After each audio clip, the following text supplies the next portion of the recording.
Thank you, Speaker Schultz. Thank you to Dr. Mark Hyman, who's been my friend and partner on these issues for over 20 years. Thanks, Vonnie Harry, who's been an extraordinary leader.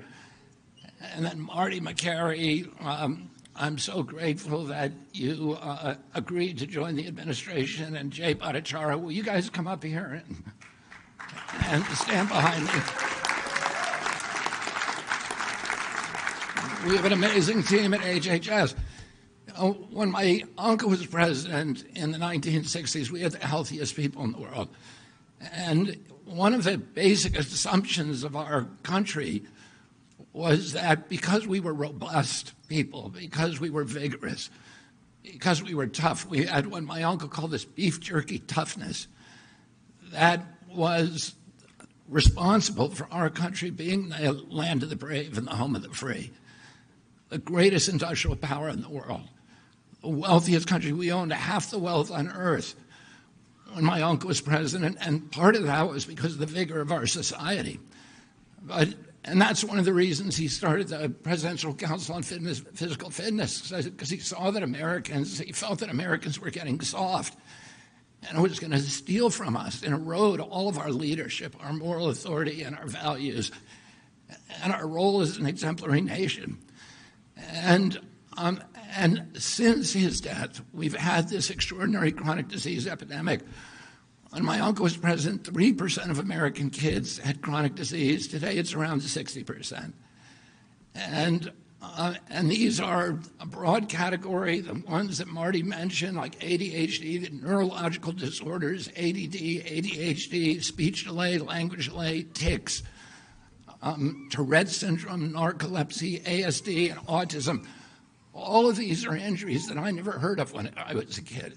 They were not part of the nomenclature. They weren't part of the dialogue. There was zero spent in this country treating chronic disease when my uncle was president. Today, it's about $1.8 trillion annually. It's bankrupting our nation. 74% of American kids cannot qualify for military service. So how are we going to maintain our global leadership with such a sick population? We have all these autoimmune diseases, these exotic diseases. And again, I never heard of juvenile diabetes, rheumatoid arthritis, lupus, Crohn's disease, and 100 others that were just unknown when I was a kid. I never knew anybody with a peanut allergy. I never knew anybody with a food allergy. Why do 5 of my 7 kids have allergies?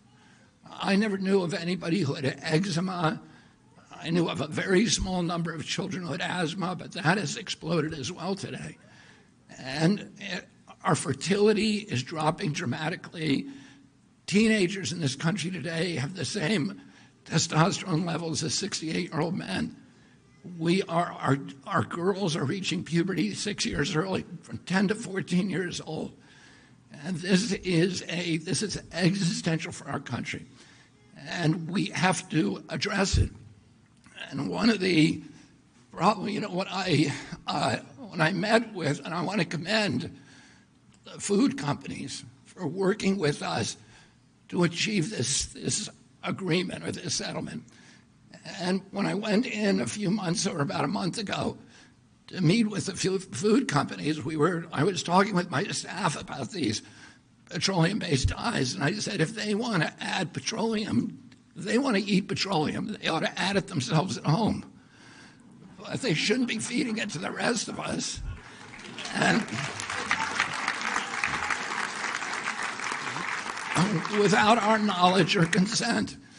And unfortunately, we are going to get rid of the dyes, and then one by one, we're going to get rid of every ingredient and additive in food that we can legally address. One of the problems is that the industry, which all of these industries, cast a dark shadow historically over this agency.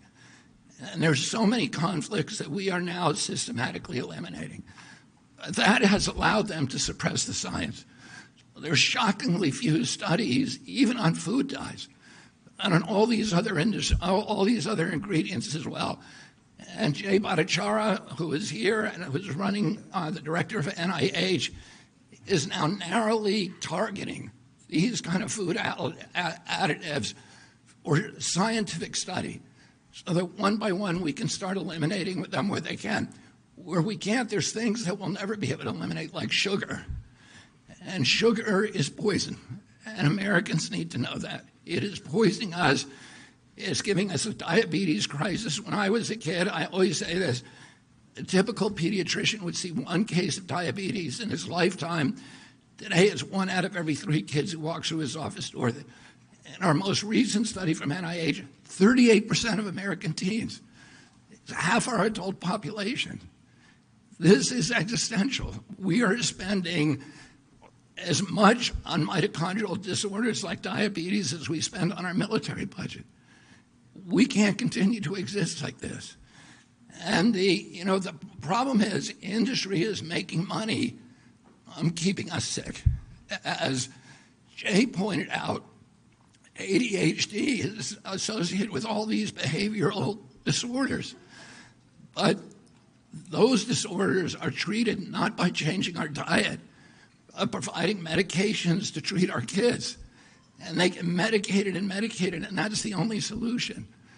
And, I would point out that there is part of the etiology of these diseases is a kind of media malpractice, a mass psychosis that has our media not talking about this. And one of the possible reasons for that is the amount of money that's coming from the pharmaceutical companies into our media and from these food companies, or the advertising.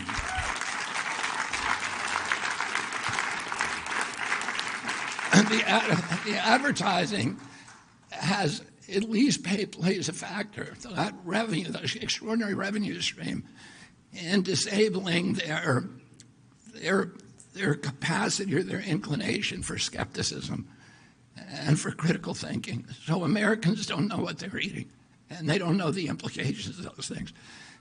And for those products, Mark Hyman says in his book, the 10-day sugar detox diet, which I'll give a plug to, is a very good book. He talks about how dangerous sugar is and how it's as addictive as crack.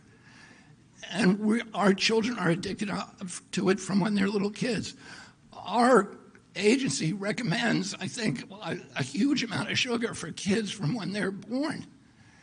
And it's hurting them, and it's addicting them, and it's changing their taste buds so that they crave it. And it's disabling our population. So for those ingredients that we can't ban legally, we're going to start informing Americans about what they're eating. And we're going to try to work with Congress and the White House to make sure that we have adequate labeling so mothers who go into the grocery stores know what is good for their children and what is not. I want to say one other thing about the moms. When I went and spoke for the first time, and I met with the heads of all the food industry companies, one of the things that they said to us is that the worst thing for us is if we have a patchwork of legislation in all these different states, because then we're not capable of marketing nationally distributed products, because we're going to have different regulations in every state. And they didn't want that, and that's one of the reasons they came to the table with us. I want to thank Speaker Schultz. I want to thank Governor Morrissey, and I visited many other governors in Virginia and West Virginia, in Arizona and Utah and other states that are having these local bans. But those bans have given us leverage to make demands on the food company, and the only reason that those states have banned these products is because of these ladies and millions of more across the country, the warrior moms who have powered the MAHA movement.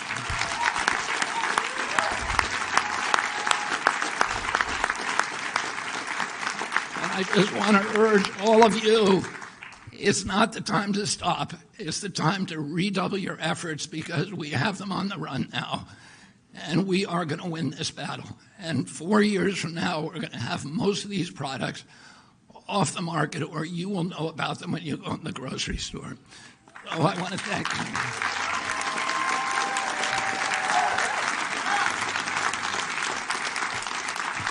And finally, and most importantly, I want to thank President Trump. President Trump often, says that he's going to make America great again. But he knows that he cannot make our country great again if our country is weak, if we're not healthy, if we don't have vigor, if we're not a robust people. He says that he's going to restore the American dream, and a healthy person has 1,000 dreams. The sick person only has one. And right now, there's 60% of the people in this country who have only one dream, that they can make it through a day without pain, with energy, without having to take medications. And we are going to change that for our country. And I want to thank the moms and thank President Trump for his confidence in my leadership and for allowing me to surround myself with such an extraordinary team of scientists who are going to restore transparency to this agency. We're going to do replicated science. We're going to restore gold standard science so we know what's in our food and we can eliminate it. Thank you all very much.